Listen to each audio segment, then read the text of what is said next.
Anaendelea Mheshimiwa Tundu Lissu anasema kwa hiyo P8 alikuwa amefanya kosa. Ni kweli alikuwa amefanya makosa Mheshimiwa Lissu, kwa hiyo maelezo yake hayapo. Koplo Michael, sijayaleta. Mheshimiwa Lissu, je, mlifungua kesi? Koplo Michael, hatukufungua kesi.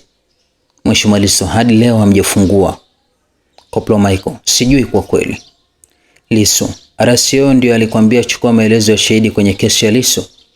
Shahidi, hapana, sio hivyo. Mheshimiwa Lissu anamsomea alipoandika kuwa shahidi kwenye kesi ya Lissu. Koplo Michael, ni kweli nilisema kumbe. Mheshimiwa Lissu, kwa hiyo mlikuwa mnaandaa kesi ya Lissu? Koplo Michael, sio kweli.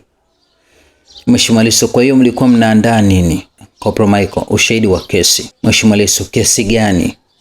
Koplo Michael, hii ya kwako. Mheshimiwa Lissu, kumbe ni yangu, umebana umeachia. Watu wanacheka hapa mahakamani. Sasa tuendelee na swali lingine. Mheshimiwa Lissu, nilitishia serikali kwa sababu nilisema tutazuia uchaguzi. Waambie majaji ni wapi umesema neno lolote juu ya maneno niliyoyasema. Koplo Michael, mimi nilisema alioniambia shahidi. Mheshimiwa Lissu, umeelewa swali we polisi? Koplo Michael, hapana, sijasema lolote kuhusu maneno gani ulisema.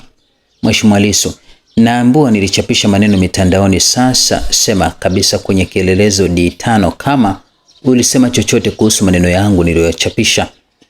Koplo Michael, hapana, sikuandika lolote kwenye hayo. Mheshimiwa Lissu, kutaka mabadiliko ya katiba tume huru ya uchaguzi ni kosa la jinai? Koplo Michael, sio kosa la jinai. Mheshimiwa Lissu, kuhamasisha wananchi nchi nzima kupatikana katiba mpya na kuzuia uchaguzi ni kosa? Koplo Michael, ni kosa. Mheshimiwa Lissu, kosa gani?